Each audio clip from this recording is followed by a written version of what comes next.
चलिए आज हम लोग क्लास 11th का सब्जेक्ट हिस्ट्री चैप्टर 5 है बदलती हुई सांस्कृतिक परंपराएं।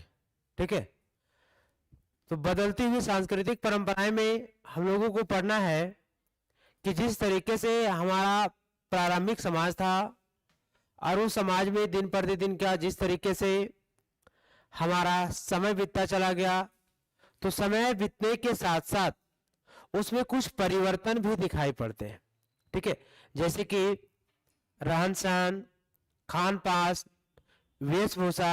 ठीक है, ये सारे क्षेत्रों में क्या होता है, परिवर्तन दिखाई पड़ता है, जिसके कारण हमारा जो समाज है, ठीक है, वो समाज में जो भी सांस्कृतिक परंपराएं होती है उसमें कुछ ना कुछ परिवर्तन दिखाई पड़ता है।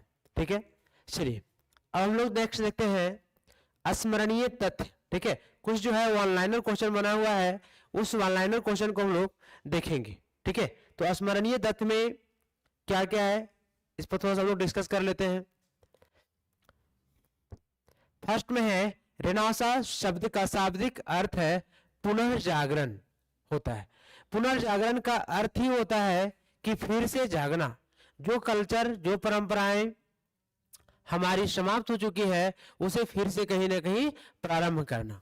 ठीक है, नेक्स्ट पॉइंट है 1860 ईस्वी में वर्क हट ने the civilization of the renaissance नामक पुस्तक लिखी गई थी। ठीक है, नेक्स्ट पॉइंट है 1341 ईस्वी में पेट्रार्क को राजकवि की उपाधि से सम्मानित किया गया।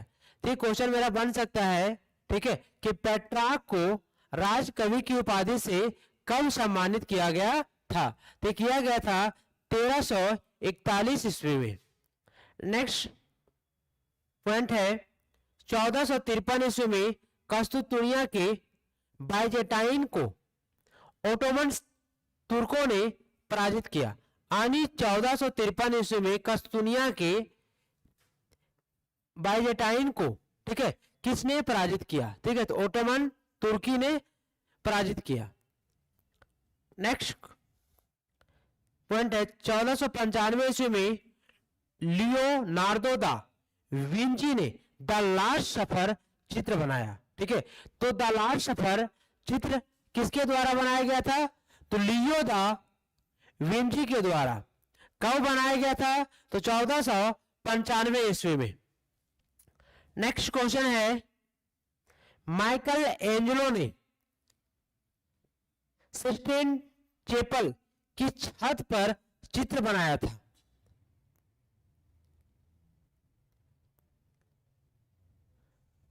नेक्स्ट क्वेश्चन है पेट्रार्क ने इस बात पर जोर दिया कि प्राचीन लेखकों की रचनाओं की अच्छी तरह से पढ़ा जाए। यानी प्राचीन काल में जो लेखक होते थे वो उनके द्वारा अनेक प्रकार की रचनाएं की जाती थी, जैसे कि अभिलेखों के ऊपर, शिलालेखों के ऊपर। ठीक है, तो उसे क्या होता सही तरीके से पढ़ा जा सके। नेक्स्ट पेट्रार्क को मानवतावाद का पिता कहा जाता है। ठीक है, नेक्स्ट पॉइंट है नई संस्कृति को 19वीं शताब्दी के इतिहासकारों ने मानवतावाद का नाम दिया। ठीक है, यानी ये भी क्वेश्चन बन सकता है कि मानवतावाद का नाम कब दिया गया था? तो दिया गया था 19वीं शताब्दी में। ठीक है, शताब्दी जो होता है वो पूरा 100 वर्षों का एक शताब्दी होता है। नेक्स्ट पॉइंट है फ्लोरेंस इटली के सबसे जीवंत बौद्धिक नगर के रूप में प्रसिद्ध हुआ और कलात्मक कृतियों के सृजन का केंद्र बन गया। यानी नए नए समय में जब नई नई प्रकार की कृतियां उत्पन्न होने लगी, उसका क्या बन गया? वो मुख्य केंद्र बन गया था। नेक्स्ट पॉइंट है मानवतावादी मानते थे कि मनुष्य ईश्वर की देन है। ठीक है, ईश्वर की देन यानी मनुष्य किसकी देन है? तो ईश्वर की देन है। कौन मानते थे? तो मानवतावादी विचारधारा के लोग मानते थे, लेकिन इसे अपना जीवन मुक्त रूप से चलाने की पूरी आजादी थी। यानी सही तरीके से देखा जाए तो उन्हें जीवन जीने का पूर्ण रूप से स्वतंत्र अधिकार दिया गया था, ठीक है। यानी जिस क्षेत्र में चाहे उस क्षेत्र में आसानी से वो अपने जीवन व्यतीत कर सकते हैं, ठीक है। नेक्स्ट, रेनेसां व्यक्ति शब्द का प्रयोग प्रायः उस मनुष्य के लिए किया जाता है जिनकी अनेक रुचियां हो और उन्हें अनेक हुनर में महारत हासिल। हुनर का मतलब होता है कि अनेक प्रकार की कार्य करने की शैली, योग्यता उनके पास होनी चाहिए, ठीक है। नेक्स्ट पॉइंट है, मानवतावादियों ने आधुनिक शब्द का प्रयोग, ठीक है, 15वीं शताब्दी से शुरू होने वाले काल के लिए किया था। आना ही मानवतावादी जो लोग थे वो आधुनिक शब्द का प्रयोग 15वीं शताब्दी से प्रारंभ कर चुके थे, ठीक है। नेक्स्ट, बेल्जियम मूल के एंट्रियास वेसेलियस पादुआ विश्वविद्यालय में आयु विज्ञान के प्रधानाध्यापक थे। इसी समय से आधुनिक शरीर क्रिया विज्ञान का प्रारंभ हुआ था। नेक्स्ट पॉइंट है, पेंटिंग के लिए तेल चित्र का प्रयोग होता था। तेल में क्या, किसी प्रकार का पेंटिंग बनाने के लिए तेल में उस तरह साचा बना हुआ था और उस साचा को वहां से, जैसे कि यहाँ किसी चीज में पेंट रख करके इसमें साचा डाल करके यहाँ पे इस तरीके से बिठाया जाता था, ठीक है। यानी जिस तरीके से वो साचा बना हुआ होता था उसी तरीका के क्या होता था, पेंटिंग होता था, ठीक है। नेक्स्ट है, इतालवी काल का नया रूप अर्थार्थवाद का समावेशन हुआ, ठीक है, यह समावेश हुआ। यह परंपरा 19वीं सदी तक चलती रही। नेक्स्ट, प्रथम मुद्रित पुस्तक बाइबल थी। यानी सबसे पहले कि मुद्रित मतलब लिखा गया, मुद्रित किया गया, ठीक है। तो प्रथम मुद्रित पुस्तक कौन थी, तो बाइबल थी, जो गुटेनबर्ग के छापाखाना में छपा, ठीक है। गुटेनबर्ग क्या है, एक छापाखाना है जहां पे किताबों को छापा जाता है, बनाया जाता है, ठीक है। नेक्स्ट पॉइंट है, मानवतावादी संस्कृति की विशेषताओं में सबसे प्रमुख है मानव जीवन पर धर्म का नियंत्रण कमजोर होना।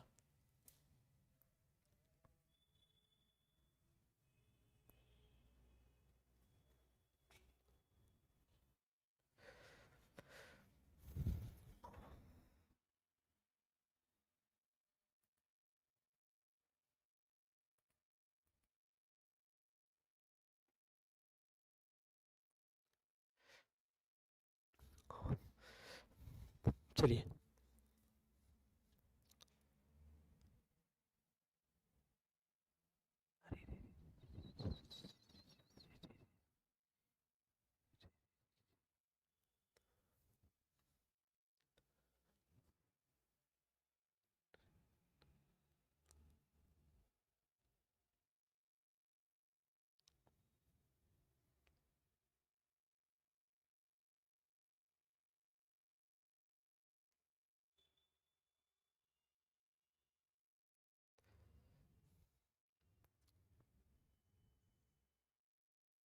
चलिए नेक्स्ट है, सार्वजनिक जीवन में महिलाओं की भागीदारी बहुत सीमित थी और उन्हें घर परिवार चलाने के रूप में देखा जाता था। यानी कहने का मतलब है कि प्राचीन काल में जो महिला होती थी उनकी खास करके घरेलू कार्यों में, ठीक है, घरेलू कार्यों में महिलाओं की जो भूमिका थी वो बहुत ज्यादा रहती थी, ठीक है। लेकिन क्या हुआ कि प्राचीन काल के बाद जिस तरीके से धीरे धीरे समय का विकास होने लगा, उस तरीके से महिलाओं का जो अधिकार था उनके अधिकार में कहीं ना कहीं कमी दिखाई पड़ने लगती है, ठीक है। नेक्स्ट पॉइंट है, लॉरेंजो बल्ला ने अपनी पुस्तक ऑन प्लेजर में भोग विलास पर लगाई गई ईसाई धर्म की निषेधाज्ञा की आलोचना की है। यानी कहने का मतलब है कि उस समय लोग ईसाई धर्म का क्या करते थे, अनेक प्रकार से लोग प्रचार प्रसार करते थे जाकर के लोगों, तो उसमें क्या होता है कि बहुत ऐसे लोग उस धर्म का, ठीक है, जो कुछ कुछ देखिए सभी धर्म में कुछ ना कुछ अच्छाइयां नहीं होती है, ठीक है, कुछ ना कुछ त्रुटियां होती है। तो कुछ धर्म के जो लोग थे उनकी त्रुटियों को क्या कर रहे थे, अवहेलना कर रहे थे, उसका उल्लंघन कर रहे थे या उसकी आलोचना कर रहे थे, ठीक है। इसने अनावश्यक कर्मकांड को त्याग करने को कहा। अनावश्यक यानी बहुत कर्मकांड करने का मतलब है कि अनेक प्रकार के, जैसे कि यज्ञ कराते थे या फिर फास्टिंग रहते थे, उपवास रहते थे, ठीक है। तो बहुत सारे कर्मकांड था जिस कर्मकांड को त्याग करने की बात कहा गया। ईसाइयों को अपने पुराने धर्म ग्रंथों के तरीकों से धर्म का पालन करने का आह्वान किया गया, ठीक है। जो पहले से परंपरा यानी प्राचीन काल से जो परंपरा चली आ रही थी उसी परंपरा को फिर से लागू करने की बात की जा रही थी, ठीक है। नेक्स्ट है, मनुष्य को अपना जीवन मुक्त रूप से चलाने की पूरी स्वतंत्रता है, यानी मनुष्य जिस तरीके से चाहे उस तरीके से अपनी स्वतंत्र रूप से जीवन वो जिंदगी चला सकते हैं, ठीक है। नेक्स्ट, पाप स्वीकारोक्ति दस्तावेज की आलोचना की गई थी। बाइबल का स्थानीय भाषा में अनुवाद होने से लोगों को यह पता चला कि धर्म धन लूटने की प्रथाओं की अनुमति नहीं देता। यानी जब बाइबल मुख्यतः अरबी भाषा, फारसी भाषा या फिर जब उसका हिंदी में या फिर जो स्थानीय भाषा था उस स्थानीय भाषा में जब बाइबल का अनुवाद किया गया और जब आम लोगों तक, ठीक है, ये पुस्तक पहुंचा, उससे आम लोग क्या जागरूक हुए, तो लोगों के साथ जो पहले से खास करके जो धन की प्रथा, जो धन लोग लूटने की प्रति लगे हुए थे, ठीक है, धन इकट्ठा करने की प्रति लगे हुए थे, उसको कहीं ना कहीं अनुमति नहीं होती गई, ठीक है, कि धन सबसे बड़ा इंपॉर्टेंट नहीं होता है। नेक्स्ट है, यूरोप के किसानों ने चर्च द्वारा लगाए गए करों का विरोध किया, ठीक है, क्योंकि चर्च में जो लोग रहते थे उनके द्वारा किसानों के ऊपर अनेक प्रकार से टैक्स और कर लगाया जाता था, जिससे जो भी वहां पे चर्च में पादरी या फादर वर्ग के लोग रहते थे, जिससे उनके वो भरण पोषण हो पाती थी, ठीक है। तो उसका उनके द्वारा क्या विरोध किया गया।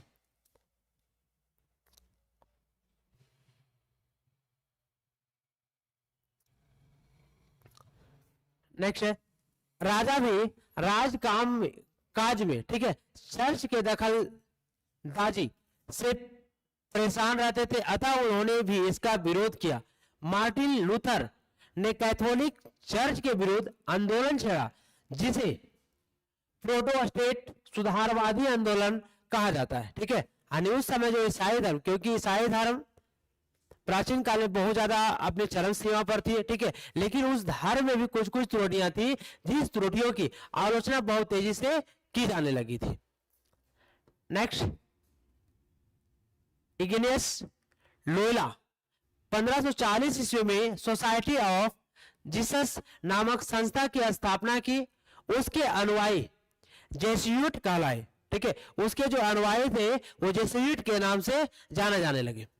नेक्स्ट, कोपरनिकस ने बताया कि पृथ्वी सहित सारे ग्रह सूर्य के चारों ओर परिक्रमा करते हैं, ठीक है। तो सूर्य क्या होता है, एक निश्चित स्थान पे रहता है और इसके जितने भी ग्रह होते हैं वो सारे क्या करते हैं, सूर्य के चारों तरफ परिक्रमा करते हैं, ठीक है।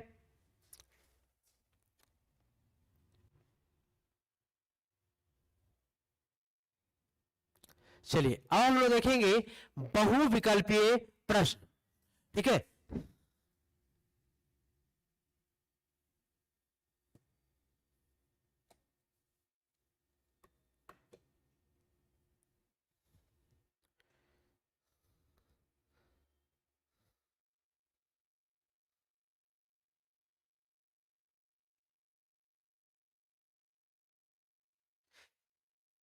चलिए बहुविकल्पीय प्रश्न में सबसे फर्स्ट नंबर क्वेश्चन है कि पुनर्जागरण कालीन स्थापत्य का सर्वश्रेष्ठ उदाहरण रोम स्थित सेंट पीटर का गिरजाघर था, ठीक है। इसके निर्माण का श्रेय किस वास्तुविद को दिया जाता है। यानी कहने का मतलब है कि जो गिरजाघर सेंट पीटर स्थित में वहां पे स्थित है, ठीक है, इसका निर्माण का वास्तुविद यानी निर्माण का श्रेय जो है ये किस व्यक्ति को दिया जाता है, ठीक है। तो इसका निर्माण का श्रेय जो है वो प्राय माइकल एंजेलो, ब्राम्ते और राफेल, ठीक है, ये इन तीनों व्यक्तियों को दिया जाता है। यानी इसका आंसर होगा इनमें से सभी, ठीक है, option number D.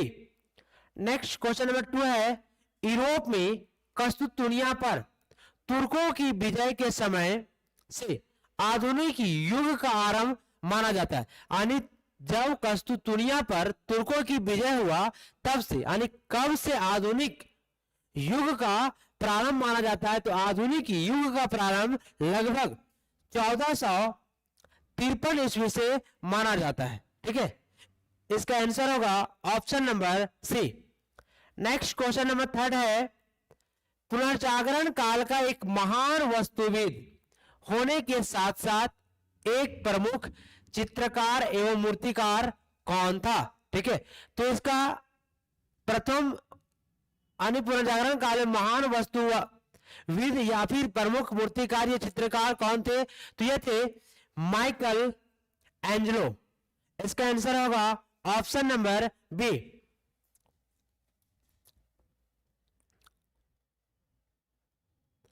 Next question number 4 है, द लास्ट सफर नामक चित्र किस चित्रकार द्वारा बनाया गया था? ठीक है, तो द लास्ट सफर नामक चित्र, ठीक है, ये बनाया गया था लियोनार्दो दा विंची के द्वारा बनाया गया था। इसका आंसर होगा option number B. Next question number 5 है, पुनर्जागरण कालीन प्रमुख मूर्तिकार कौन था? यानी पुनर्जागरण काल में मूर्तिकार कौन कौन से थे? ठीक है, तो थे ऑप्शन नंबर ए डोनाटिलो, ठीक है, माइकल एंजेलो, और ऑप्शन नंबर सी लिबर्टी। ठीक है, यानी इसका आंसर होगा ऑप्शन नंबर डी, इनमें से सभी को। ठीक है, नेक्स्ट क्वेश्चन नंबर 6 है, आधुनिक युग का पुनर्जागरण युगीन प्रमुख राजनीतिक चिंतक कौन था? यानी जिस समय पुनर्जागरण का काल चल रहा था उस समय प्रमुख चिंतन के रूप में किसे जाना जाता था? तो वो दांते को, मैकियावेली को और हॉब्स को। ठीक है, इसका आंसर होगा ऑप्शन नंबर डी, इनमें से सभी। नेक्स्ट क्वेश्चन नंबर 7 है, मोनालिसा किस चित्रकार की रचना है? यानी मोनालिसा, ठीक है, किसके द्वारा रचित किया गया ग्रंथ है? ठीक है, तो इसका रचनाकार जो है वो है लियोनार्दो विंची। ठीक है, option number C. Next question number 8 है, कैंटरबरी टेल्स की रचना किसने की थी? तो कैंटरबरी टेल्स की रचना चौसर के द्वारा किया गया था। इसका आंसर होगा option number A.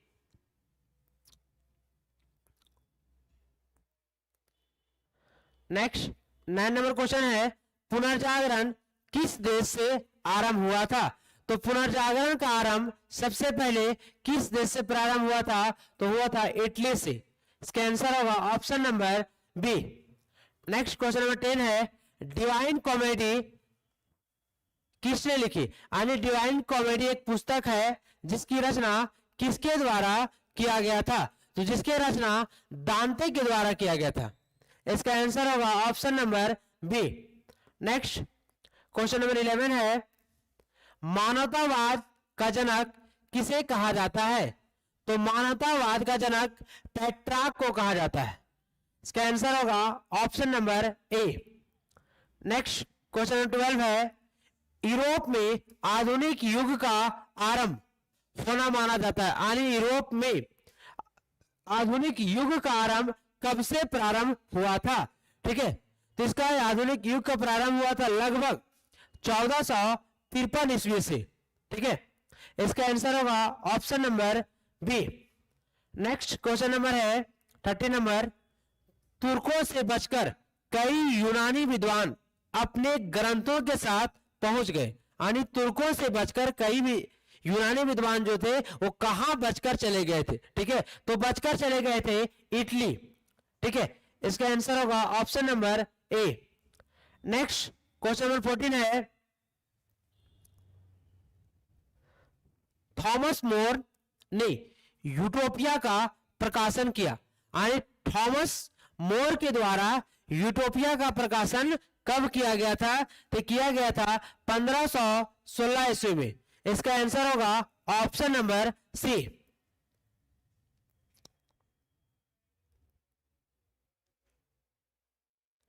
Next question number 15 है, लूथर ने बाइबल का जर्मन अनुवाद किया।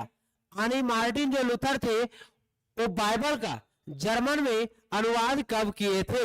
ये किए थे 1522 ईस्वी में। इसका आंसर होगा option number A. Next question number 16 है, निम्न में से किसे यूरोप का कालिदास कहा जाता है? तो यूरोप का कालिदास मुख्यतः किसे कहा जाता है? तो यूरोप का कालिदास लियोनार्दो दा विंची को कहा जाता है। इसका आंसर होगा option number D. Next question number 17 है, सौर मंडल के ग्रहों की गति संबंधित सिद्धांत प्रतिपादित किया। यानी सौर मंडल के ग्रहों का जो सिद्धांत है उस सिद्धांत का प्रतिपादन किसके द्वारा किया गया था? इसके सिद्धांत का प्रतिपादन केपलर के द्वारा किया गया था। इसका आंसर होगा ऑप्शन नंबर सी।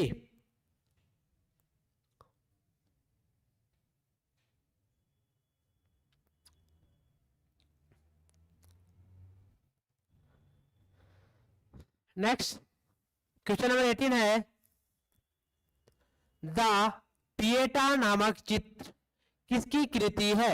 ठीक है, तो द पिएटा नामक चित्र की जो है रचना वो किसके द्वारा किया गया है? इसके रचनाकार है माइकल एंजेलो।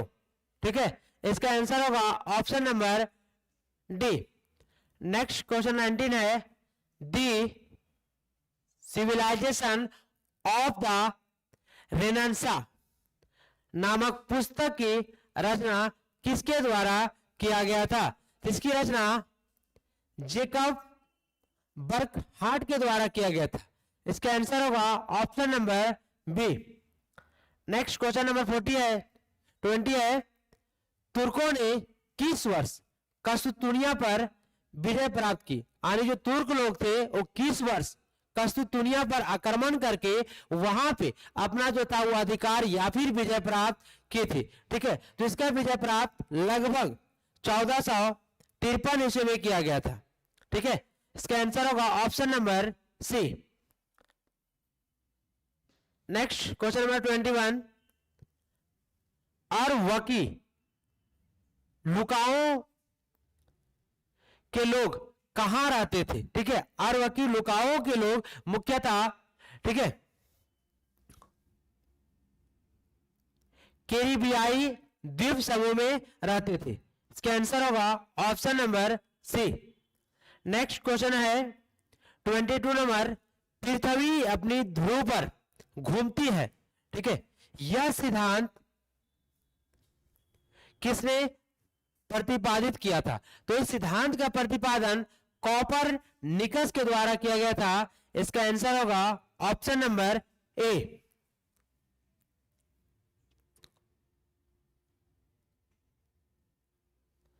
नेक्स्ट क्वेश्चन 22 है, ए हो गया था। 23 नंबर,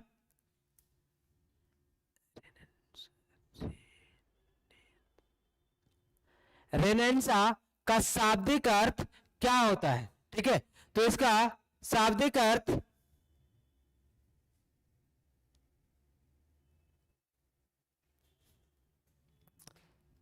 होता है पुनर्जन्म।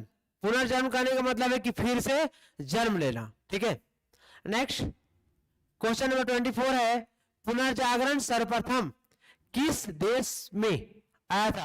यानी पुनर्जागरण का शुरुआत सबसे पहले किस देश में हुआ था? तो पुनर्जागरण का प्रारंभ सबसे पहले इटली नामक देश में हुआ था। इसका आंसर होगा option number C.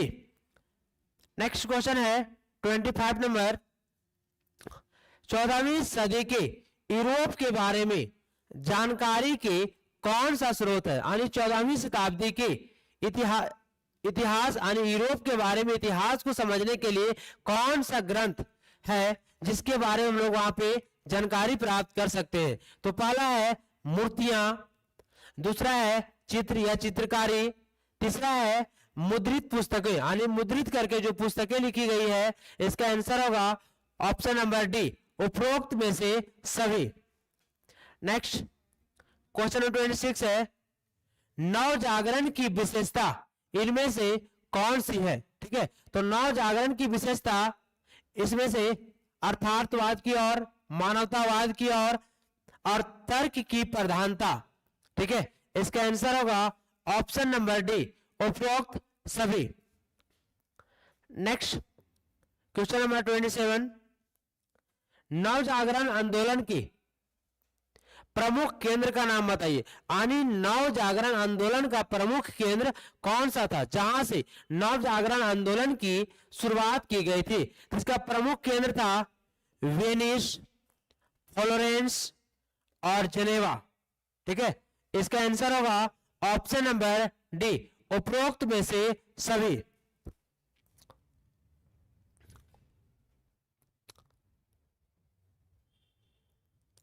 Next question number 28 है, यूरोप में पुनर्जागरण से इसमें से क्या फायदा हुआ? यानी यूरोप में जब पुनर्जागरण हुआ तो पुनर्जागरण से क्या फायदा हुआ? ठीक है, तो देखिए ऑप्शन नंबर ए, मानवतावाद का प्रसार से मनुष्य के लिए साहित्य की रचनाएं तथा कलाकृतियां मुख्य विषय बन गई। ठीक है, ऑप्शन बी, अंधविश्वास का अंत हुआ। पुनर्जागरण के बाद जो भी पहले से हमारे समाज में अंधविश्वास फैला हुआ था वो अंधविश्वास क्या हुआ? अंधविश्वास पूर्णतः समाप्त हो गया। नेक्स्ट है, आधुनिक विचारों, विज्ञान तथा नए आविष्कारों का प्रसार हुआ। नए नए आविष्कार वहां पे आना शुरू हो गया। इसका आंसर होगा ऑप्शन नंबर डी, उपरोक्त सभी। नेक्स्ट क्वेश्चन नंबर 29 है, जेकब वर्क हार्ट किस विश्वविद्यालय में प्रसिद्ध इतिहासकार के रूप में जाने जाते हैं? ठीक है, तो जेकर जो है मुख्यतः स्विट्जरलैंड की बेसल विश्वविद्यालय के प्रमुख इतिहासकार के रूप में जाने जाते हैं। ठीक है, इसका आंसर होगा option number A.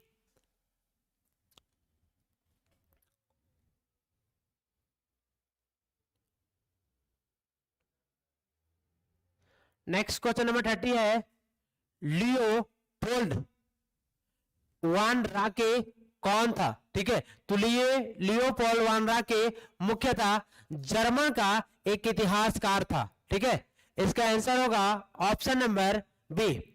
Next question number 31 है, जेकब वर्कहार्ट की प्रसिद्ध पुस्तक का नाम बताइए। यानी जेकब वर्कहार्ट के द्वारा प्रसिद्ध कौन सा पुस्तक की रचना की गई थी? ठीक है, इसके द्वारा the civilization of the renaissance in Italy की रचना की गई थी। इसका आंसर होगा ऑप्शन नंबर ए।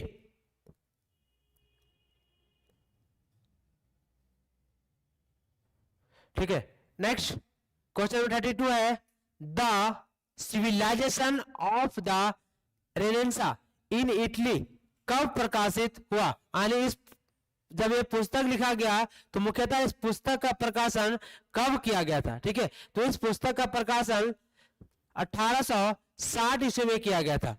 ठीक है, इसका आंसर होगा option number B. Next question number 33 है, पेटार्क को रोम में राजकवि की उपाधि कब दी गई थी? ठीक है, तो पेटार्क को रोम में राजकवि की उपाधि ठीक है 1341 ईस्वी में दी गई थी। इसका आंसर होगा option number A.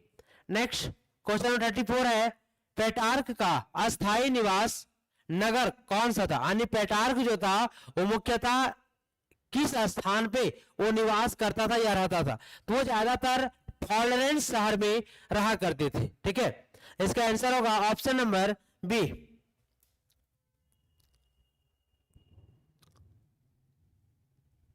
Next question number 35 है, 11वीं सदी में इटली में कौन सी विश्वविद्यालय विधि शास्त्र के अध्ययन का केंद्र थे? यानी 11वीं शताब्दी में विधि शास्त्र का इटली में कौन सा विश्वविद्यालय था जहां पे लोग अध्ययन करने के लिए जाते थे? तो ये था पाडुआ और बोलाविया विश्वविद्यालय। ठीक है, इसका आंसर होगा option number B. Next question number 36 है, डिवाइन कॉमेडी के रचनाकार कौन थे? यानी डिवाइन कॉमेडी किसके द्वारा लिखा गया था? तो इसके रचनाकार दांते थे। ठीक है, इसका आंसर होगा option number B. Next question number 37 है, पुनर्जागरण काल में इटली का सबसे प्रसिद्ध बौद्धिक नगर कौन सा था? ठीक है, तो पुनर्जागरण काल में इटली का सबसे बौद्धिक नगर कौन सा था? यह था फ्लोरेंस शहर या नगर। ठीक है, इसका आंसर होगा option number A. Next question number 38 है, फ्लोरेंस की प्रसिद्धि में किन लोगों का हाथ था? यानी फ्लोरेंस शहर जो था इतना प्रसिद्धि, इतना चर्चित हुआ, जिसमें से किन लोगों का उस शहर विशेष योगदान या विशेष महत्वपूर्ण स्थान था? ठीक है, तो दांते और जोटो कलाकार का। ठीक है, इसका आंसर होगा ऑप्शन नंबर ए।